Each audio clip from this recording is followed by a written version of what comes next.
abantu mufata mukabata muri puberi mukabajugunya, bari irabatora ikabaronga, irabeza ikabatunganya, irabambika ikabakarabya, bakaryama bakizigura.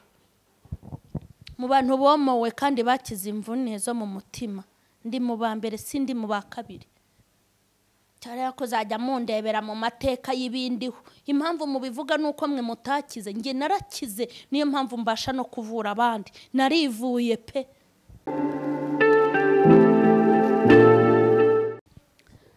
Ndabashuhuje mu izina rya Yesu Kristo w'i Nazareti, amahoro y'Imana nabe muri mwe. Nizere ko muri amahoro, nizere ko muguwe neza, nizere ko umwami abarinzi. Imana rero nishimwe kwiduhaye kubaho ikaduha no kuramuka, nihabwa icyubahiro, kuko namenye neza ko iyo umuntu ariho ibintu byose birashoboka.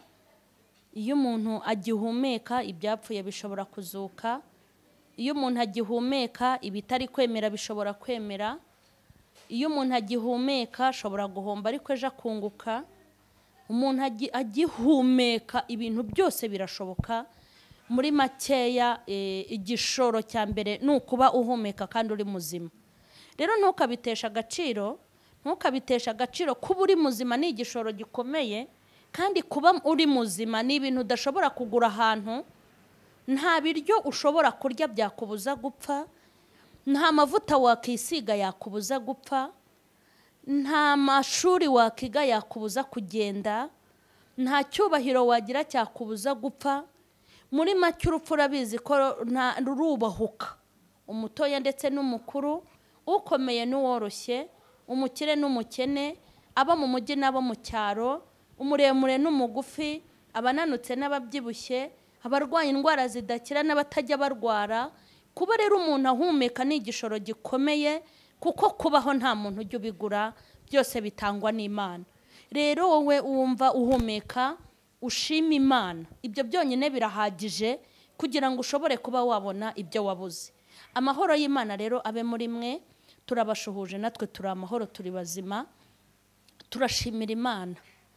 Hanyuma uyu munsi ndashaka kubanza kubasuhuza cyane, kandi ndanabahobeye inshuti zanjye ziri mu gihugu cy'u Rwanda. Mumaze iminsi mumpamagara, mumaze iminsi munyandikira, muduha inama, muduha komenti turazisoma, n'abatandika kuri komenti mukatwandikira kuri WhatsApp. Mwese tujya tubonana. Imana y'amahoro ibaho umugisha.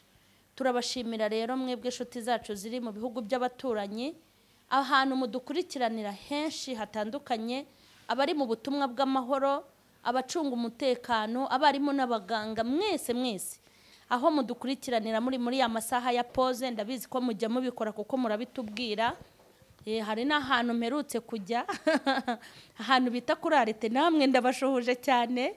Nahuye n'abagore barambwira bati rwose uraduha mega zacu warazimaze, ariko rwose mujye mwihangana, nanjye mba nakoresheje menshi kugira ngo mukomeze kubona ibyiza. Abantu rero baho kuri Arete namwe turabashuhuje, aho mucuruza amata meza cyane, dore ndanabamamarije. Namwe rero izo mega namwe mujye mukomeza nyine muzitange. Imana y'amahoro rero nibahe umugisha, kandi Imana y'amahoro ikomeze ibishimire. Uyu munsi ntago ndi bufate Bibiliya, nta n'ijambo rindi ndi busome, ahubwo ndifuza ko twunganirana mu bitekerezo, hakabaho ubujyanama n'impuguro zitandukanye ku bibazo byinshi abantu bagenda bibaza. Ndabizi neza ko mu bintu Imana yampaye, nanjye nzi ko yampaye umugisha, nuwo kuba nakunganira mu bitekerezo cyangwa nkakugira inama mu kintu runaka.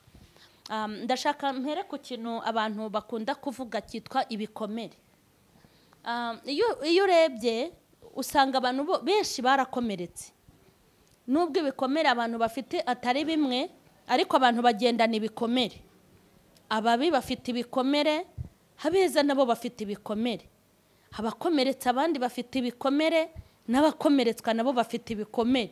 Mbese abantu bose babaye abanyamikomere, kugeza ubwo umuntu avuga ijambo ngo yaritewe n'ibikomere. Umuntu yakora ikintu ngo nukubera ibikomere. Ako ndifuza ko uyu munsi tuganira ku kintu bita ku bikomere. Ibyo bikomere twagiye dukomeretswa, ibyo bikomere ni gute dushaka kuva mu bikomere? Ese igikomere gikomeye kurusha ikindi ni ikihe? ese koko burya abantu bose mwarakomeretse? Ndashaka ko tubiganiraho kugira ngo nibura wumve nuko wava mu gikomere cyangwa urebe n'ubwoko bw'igikomere cyawe. Ndifuza ko tubiganiraho. Hari igihe uzibwira ngo Imana izakuvura igikomere ahubwo izazi kibyoroge. Nibyo byose turi bubirebe. Turi burebe igikomere kirusha ikindi imbaraga, turi burebe igikomere kibi kuruta ikindi, turi burebe abantu bakomeretsa abandi. Ndashaka ko ibi bintu tubiganiraho. Ikintu cya mbere shaka ko duheraho ni igikomere ushobora guterwa n'abantu ariko nta ruhare wagize gute wabigizemo. Ndifuza ko tuza gusoza tureba ku gikomere wagize wagitewe n'abandi ugakomereka ariko ukanakomeretsa. Turi bubirebe tubiganireho, nubwo ntari bubivuge nonaha ngo birangire kuko nabitekereje sanga ni ibintu birebire. Ariko abantu bafite ibikomere, nuko buri wese afite igikomere, afite aho yagikuye. Ariko burya nge nasanze nta n'umuntu utagira ibikomere, ahubwo ntago bisa. Ntago ibikomere dufite ari bimwe. Hari abakomerekejwe n'ibyaha banyuzemo, hari abakomerekejwe n'ibyiza bakoze, hari abakomerekejwe n'ababakomerekeje, n'abo bakomerekeje. Ni ibintu byinshi nabonye bitandukanye. Ariko reka mvuge muri uyu mwanya tuganire kuri ibi bintu by'ibikomere. Impamvu nifuje kubivugaho, hari abantu benshi banyandikira nkumva ibikomere. Hari n'ababisobanura hano kuri kamera bakavuga ukuntu bakomeretse, ndetse ni n'abantu benshi. Ariko ndashaka duhere ahangaha ku gikomere wagize wakomerekejwe. Igikomere wakomerekejwe ugakomeretswa ariko ugakomereka nta ruhare wigeze ugira gute ubigiramo. Turi buvuge ku gikomere ukomeretsa nawe ugakomeretswa. Tuvuge no ku gikomere gishobora guterwa n'ibigeragezo wenda urimo. Turagenda tubivanga ku buryo buri wese ari bwiyumvemo ahantu ahagarariye. Ikindi ndi bwibandeho, ntago ndi bwemere abantu bavuga ko ibikomere bidakira. Nimba uzi ko Imana usenga itakomora ibikomere, uzisubirire mu kabari, kuko no mu bintu bituma, no mu bintu byazanye Yesu ni ukuvura imvune zo mu mutima. Nk'ubu mu bintu nkundira Yesu, mukundira ibintu bibiri by'ingenzi agira. Ikintu cya mbere ni ukuvura imvune zo mu mitima. Imvune zidaterwa urushinge, imvune utaha ibinini, imvune utagaburira ibiryo byiza, imvune utabwira amagambo meza, imvune utaryamisha ku gitanda cyiza, imvune utakicaza muri hoteli nziza, imvune utajyana ku mucanga ngo zikire. Naho wagenda mu bwato, hari ubwato nabonye ahantu merutse kujya, hari ubwato rwose bwiza, baricara n'ibyo kurya bakabitegura, mukagenda murya mureremba ku mazi. Ndashaka kuvuga imvune utakicaza kuri iyo nkoko ariko zikurya uri kureremba hejuru y'ikivu cyangwa hejuru ya Tanganyika. Yego ndisi we, ibaza imvune ugaburira umucanga ntishire, ukayicaza hejuru y'amazi, uri mu mazi ariko ntirangire. Imvune y'inkoko ntishire, ukavuga utireka ngo hifi wa mvune we, ariko ukayigaburira n'ifi ariko iyo mvune ntiveho. Iyo mvune ukavuga utireka fata urugendo nge kuruhuka stress, nurira indege ugakatisha tike shahu ujyanye imvune ariko wapi bikanga. Imvune ureba inkumi nziza uti ninyicara iruhande na kiriya kibero wenda imvune zirashira. Imvune reka ndebe umugabo uzi gutanga keya, ari bume keya nganiriza amagambo meza, ariko imvune ukumva ntago iri kuvaho. Haleluya! Nizo Yesu yaje kuvura, imvune zo mu mitima. Akora ati imvune rati izo mvune nizo Yesu ashoboye. Imvune utondagize iriya etaje iriya etaje y'amagorofa areshya kuri, ariko iyo mvune ntinarebe amagorofa areshya kuri nibura ngo ishire. Imvune so mu mutima, imvune yitegereza abaja n'abajajabye. Umuntu hari igihe usanga umuntu afite abakozi muri kampani ye barenze 100, bageze muri 100. Imvune ireba abakozi bangana kuriya ntirangire. Imvune ireba ibisorori bigeze muri 20 biri ku meza ariko ntishire. Imvune ubwirwa n'abagabo nka 500 ngo baragukunda, ukabwirwa n'abasore ngo baragukunda, ukabwirwa n'abakobwa b'abahinde ngo baragukunda, ukabwirwa n'abazungu ngo baragukunda, ukabwirwa n'abamisi ngo baragukunda, ukabwirwa n'ibyuki n'ibyuma, ukabwirwa n'abakobwa basakuriye ko bagukunda bangana kuriya, ariko iyo mvune ntirangire. Izo nizo mvune, haleluya, izo nizo mvune Yesu yaje kugira gute? Yaje kuvura zo mu mitima. Imvune utajyana imbere ya dogiteri ngo ubone uko umusobanurira, imvune utabwira umugore wawe ngo ubwire umugabo wawe, imvune utabasha gusobanurira inshuti, ariko Yesu yazigeraho. Izo mvune zo mu mutima zose akazisoma, haleluya. Buri mvune akayitera urushinge, buri mvune akayitera urukingo, buri mvune ugasanga uri umuntu womowe. Hari abantu rero bajya bandebera mu mateka, umva ndababwiye ngo ntimukandebere mu mateka, mu bagore baruhutse mu mutima. Nge niyo mbabaye, ni amasegonda, ni iminota, ni amasaha. Sinababara amasaha 2, sinababara isaha ngo irangire, sinageza nimugoroba, sinamara icyumweru, sinamara ukwezi, sinamara rekada.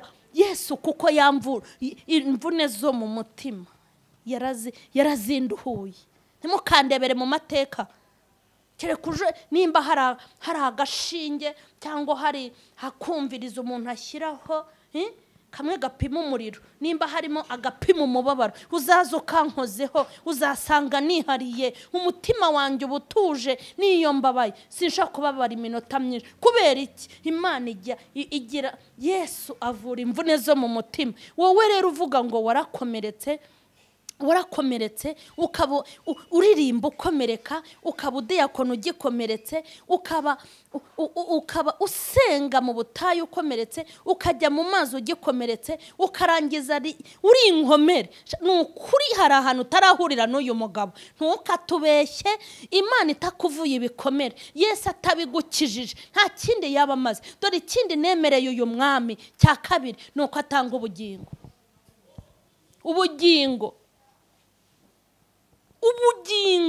imari itagurwa, imari itavumburwa, ubugingo. Nta biryo warya ngo ugire ubugingo, haleluya. Nta masengesho wasenga ngo ugire ubugingo. Ntago wakizizwa imyaka myinshi ngo bugire. Ni ubugingo bufitwe n'Imana kandi butangwa n'Imana. Ni ibintu bibiri rero. Mwebwe abajojoba mufite ibisebe bikijojoba, umuntu akirinda kuvuga ngo adakoma rutenderi, nje kukubwira ngo kubitane na Kristo akuvura izo mvune. Ubundi ntimukirirwemo umuharabika. Ubwo rege iyo uvuze ngo Yesu ntavura imvune, uba ushatse kuvuga ngo Satani akazi kari kugakora neza ko kudukomeretsa, ariko Yesu amaboko yarayahinnye. Barabashutse, barababeshye. Yomora imvune z'abapfakazi, akomora imvune z'abarushye n'abaremerewe, yomora imvune z'imfubyi, abagowe, abateshejwe agaciro, abanzwe, abandi bafashwe bameze nk'imyanda. Hari abantu mufata mukabata muri puberi mukabajugunya, bari irabatora ikabaronga, irabeza ikabatunganya, irabambika ikabakarabya, bakaryama bakizigura. Mu bantu bomowe kandi bakize imvune zo mu mutima, ndi mu ba mbere, sindi mu ba kabiri. Cyari yakuzajya mundebera mu mateka y'ibindiho. Impamvu mubivuga nuko mwe mutakize, nge narakize, niyo mpamvu mbasha no kuvura abandi. Narivuye pe. Amen. Ibintu bibiri. Hanyuma ndashaka tuganira aya magambo. Turabashuhuje mu izina rya Yesu Kristo w'i Nazareti. Amahoro y'Imana nabe muri mwe. Nizere ko muguye neza kandi mukomeye. Nizere yuko umwami Imana akomeje kubana namwe. turashimira Imana yaduhaye uyu munsi, kandi ikaba uwuduhayemo n'ijambo ryayo, kandi ikaba yawuduhayemo n'ubuzima, nihabwa icyubahiro. Rero ndashaka yuko tuganira amagambo y'Imana nk'uko bisanzwe. Ndashaka ko tuganira amagambo y'Imana. Ndifuza kubabwira ukuntu Yesu avura ibikomere, avura imvune zo mu mutima. Ariko muri aka kanya nimureke tubanze dusenge kubwira ijambo Imana idushoboze kurisobanura, ariko nawe iri kumvisha. Mana y'amahoro, Mana y'imbaraga zikomeye, turagushimye. Haleluya. Uduhaye igitondo cy'umugisha, kandi uduhaye igitondo cyiza, kuko ibyo tubonye hari abatabibonye, n'ibyo turi bubone hari abatabibonye. Hari abashatse kubaho babyambuwe kandi batari babi. Tugushimiye umwanya w'agaciro n'umumaro ugiye kuvugana natwe mu ijambo, uburira ubwoko bwawe ubabwira kuri umwami womora ibikomere, kugira ngo bakwizere kandi bakwiringire. Haleluya. Ndasenze ngo nanjye umpa amagambo yo komora ibikomere by'abantu bawe, umpa amagambo ushaka, umpa amagambo ukeneye, kandi icyo ukeneye kigerweho, icyo ushaka kigere kure. Wivuge mu bo wahamagaye, wiyamamaze imbere yabo, kandi Uwiteka bamenye ko ari wowe Mana. Shyigikira kuko mbigusabye, kandi n'abadukurikiranye bagubwe neza. Icyubahiro n'ikibi cyawe ni mu izina rya Yesu, amen. Ndifuza ko dusoma amagambo y'Imana. Turebe muri Yesaya ibice 61 umurongo wa mbere.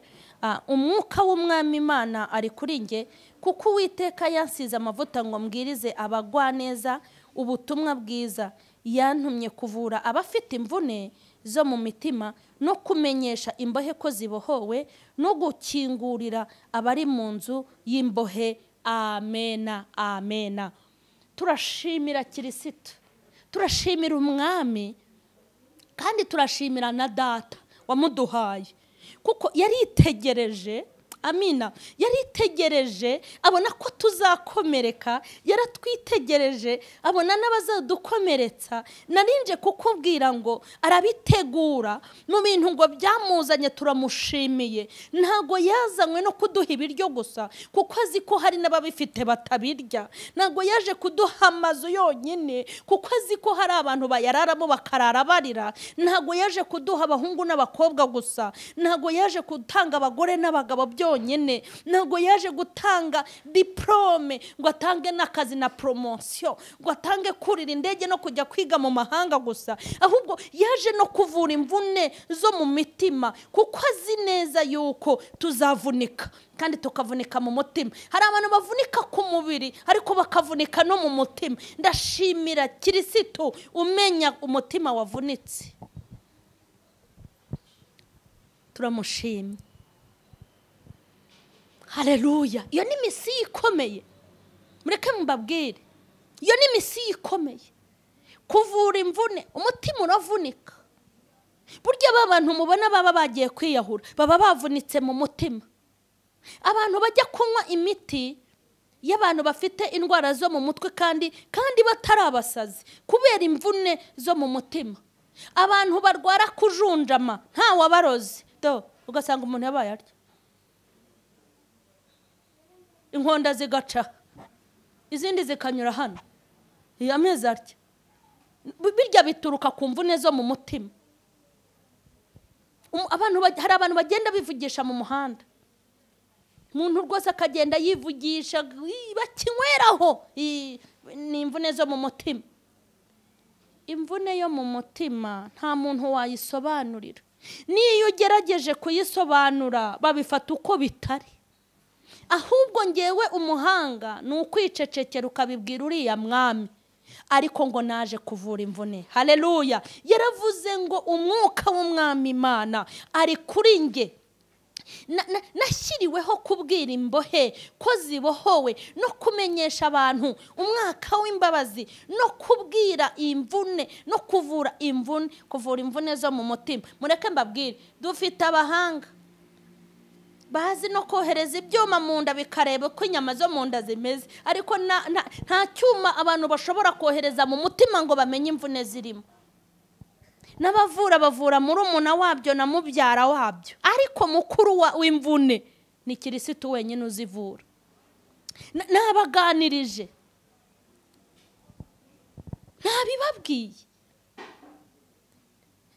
nabibabwiye cyane ukuntu iyi mvune yo mu mutima iteye ubwoba, nta muntu wayivura. Naho waba warize wararangirije he kwiga iby'ubuganga, naho waba warize bimeze bite, ni imvune utagaburira ibiryo, nabivuze, ni imvune udashobora kwambika umwenda mwiza ngo irangire, ni imvune utaryamisha ku mashuka meza, ni imvune utasohokana n'umugabo mwiza ngo ishire, ni imvune utandeba abahungu n'abakobwa bawe ngo bashyingirirwe rimwe ngo irangire, ni imvune utakicaza mu ndenge ngo izashire, ni imvune ujyana kurangura mu Bushinwa ukagenda uvunika ugataha ukivunika. Ni imvune ntago wayicaza ku ntebe nziza muri saro yawe, ntago wayereka ama etaje utunze, ntago wayereka iyo mvune ngo ufite umugore mwiza uteye neza ufite n'umutima mwiza, ni imvune utavuga ngo ufite umugabo mwiza ufite ibifaranga unankunda umpakeya, ni imvune. Reka nkubwire, iyo mvune nta wundi uyivura, n'uyu mwami wenyine, tumuhaye icyubahiro. Ndashaka kubwira abantu ko Yesu avuna imvune zo mu mutima, kandi mwitonde nimuze uyu mwami abavura imvune zo mu mutima.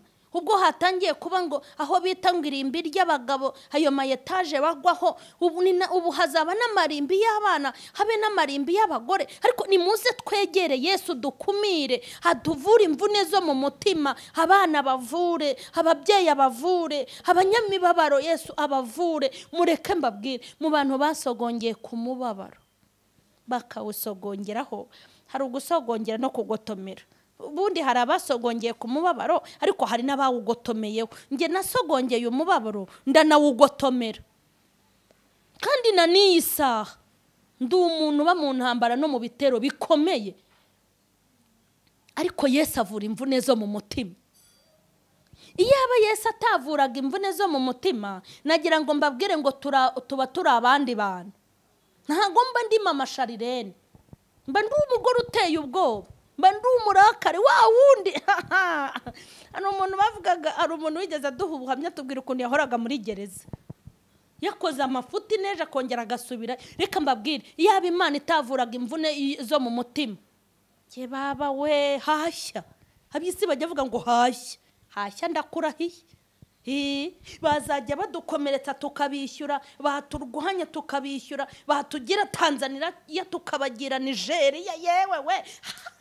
Ariko avura imvune zo mu mutima, ibintu byose biza kugukomeretsa akajya byomora nk'igikoko, cya gikoko cy'ubugari kiba cyaheze ku isafuriya, akaza akabyomora. Tugahita disi tuba abantu beza. Uzi ukuntu turi abana beza, turi abana beza, nta muntu twagambanira, nta muntu twakubitisha inkuba, nta muntu twajya gushyirishamo, nta muntu twagenda inyuma. Kandi hari igihe tuba dufite ibimenyetso shaho byanaturengera, nta muntu twagenza, nta muntu twahiga, nta muntu turi abantu turirira tukiryamira, nta stress, kuko yadukuyeho urukoko rw'imibabaro.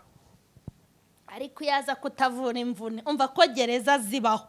Ndababwiza ukuri, gereza zari kuba nyinshi kuko abanyabyaha bari kwiyongera. Hanyuma polisi na ribu, haleluya, n'izindi nzego mushinzwe umutekano, mujye muha icyubahiro uyu mugabo witwa Yesu, haleluya, kuko yabafashije abaturage. Yabafashije abaturage. Hari kubaho kwihorera. Hari ababyeyi bafite abana babo bamaze kubashyingura, kandi ababiciye babazi, mwari kwihorera. Ariko Yesu abavura imvune zo mu mitima, mugirira n'imbabazi ababagiriye nabi. Yesu yabafashije akazi. Muvuge ngo niyubahwe, ariko aho uri wumva iki kiganiro ushatse wanamuha niyubahwe. Yesu yatavura imvune zo mu mutima. Uzi umuntu ufata abana bawe batatu bose akabaroga, mwicaranye mu rusengero umuzi n'ibimenyetso bifite, hari gushya, hari gushya iyo ataruhura imvune zo mu mutima. Arakuruhura rero, n'abakugiriye nabi ntubone umwanya wo kubatekerezaho. Arakuruhura umutima wawe ukera, n'ibyago akabikwibagiza, ibyakubayeho akabikwibagiza, ukuzura imbabazi kuba tazigufitiye, ukabababarira bataragusabye imbabazi, ukabababarira baguhiga ku manywa na nijoro. Yesu avura imvune zo mu mutima. N'itangazo narinzaniye abagowe, nari nkuzaniye we wababaye, nari nkuzaniye wibagirira nabi, wibahemukira, wibishyura, wibitura. Sanga Yesu hakuvura imvune zo mu mutima. Yesu aravura, kandi shaho mu bagore yavuye. Nyamara hari ibintu ntavuga, ariko sha yaramvuye ku buryo iyo umbonye ndi mu buriri ndaryama shaho, ngewe mbura ibitotsi. Ndaryama nkizigura paka subuye. Ikintu kimbuza gusinzira nabonye mu buzima cyeka iyo narwaye inkorora, buriya nzirana n'inkorora na grippe. Ariko ubundi kumbwira ngo bantutse, ngo banyanditseho komenti, ngo bavuze ngo iriya ndaya y'umugore, ngo washinze, ngo washege, vuga ngo nshobora kuryama nkasinzira kuko yanyomoye, hanyuma wowe ukararukanuye, ahubwo ukibaza icyatumye urarukanuye kandi ari we wantutse.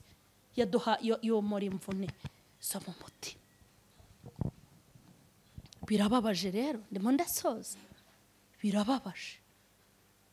Birababaje abantu mu gifite ibikomere.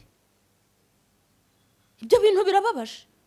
Ni gute ufite ibikomere umaze imyaka 20 mumaranye imyaka 20 na Yesu? Ntabwo ari Yesu muri kumwe. Ushobora kuba waracakiranye n'ikindi kintu kitari Yesu. Hari Yesu hakaba ibi Yesu, mbese hari Yesu ariko hakaba n'ibindi bintu byitirirwa Yesu, ibintu nk'ibyo utamenye ibyo ari byo. Ariko Yesu Kristo umwana w'intama w'Imana, Yesu wagiye igorogota, bakamubamba, bakamukubita, bakamujomba imisumari mu biganza, indi bakayishyira ku birenge. Uwo Yesu nzi ngewe avura ibikomere, ugasigara umeze nk'umuntu utarigeze ukomereka. Birababaje kwitwa umukozi w'Imana ugahora wumva ko wakomeretse, utaro umutima wawe Imana ikaba itarawomora. Ikibazo si uko muganga yabuze, ahubwo nturakubitana na Yesu. Nubwo tubeshya ngo urasenga, ikintu kinyereka ko Yesu ari kure yawe, icyambere nuko gikomeretse. Kuba ugikomeretse mu mutima, ukaba umaranye imyaka 5 ibikomere, ukaba ubimaranye imyaka 10, ukaba utarakira, ntago wacakiranye n'uyu mugabo wabambwe akagera ikuzimu akazuka maze yo gatatu. Ntago murahura. Ufite ibindi wahuye nabyo, ahubwo biperereza umenye ibyo ari byo, ubaririza inzira yo gucakirana n'umugabo witwa Yesu. Iyo mwahuye, naho mwahura ijoro rimwe, naho yaba amasegonda, naho yaba iminota, ikintu cyambere agukorera ni ukukomora ibikomere, kandi ashimwe amenya aho twakomerekeye. Uzi ko abantu utababwira ibikomere byawe, utamenya naho ubihera, hari n'ibyo utabona kuvuga, hari n'ibintu biteye isoni, hari n'ibiteye ubwoba, erega hari n'ibyo abantu batakemera. Ariko Yesu amenya urutonde rw'ibikomere, akamenya aho wakomerekeye, kandi akamenya ukuntu akomora. Nicyo mukundira, amenya ikintu akomoza. Yesu afite ukuntu yomora ibikomere, kandi ni umuhanga ateye ubwoba. Nari nkuza n'itangazo ryo kukubwira ngo hari umuntu uvura ibikomere. Burya aho mujya kubivuriza, hari abajya mu bapfumu ngo bagiye kwivuzayo. Urajya kwivuza ku mupfumu, kandi umupfumu n'ibyatsi bye n'ibiti bye n'ibinyamaswa n'ubwo yakoresha n'uduki byose ari ibibumbano by'intoki z'Imana. Nabibaganirije, bya bikomere bimwe byenyewe ni umwami Imana ubivura wenyine. Tugiye gusenga. Nanje kukubwira ko yomora ibikomere. Umuntu muraganira ngo ndabona warahungabanye mama Sharire, ariko reka nkubaze, wigeze ubona? Reka nkako mwagiye mureka gukabya. umuntu ufata mama Sharene ngo narahungabanye koko ubu naba narahungabanye isi yose ikankurikira isundi warebye abankurikirana uko bangana umuntu wahungabanya amera nkanjye ariko ubundi muri bazima ubu uyu nyitegereje ubona narahungabanye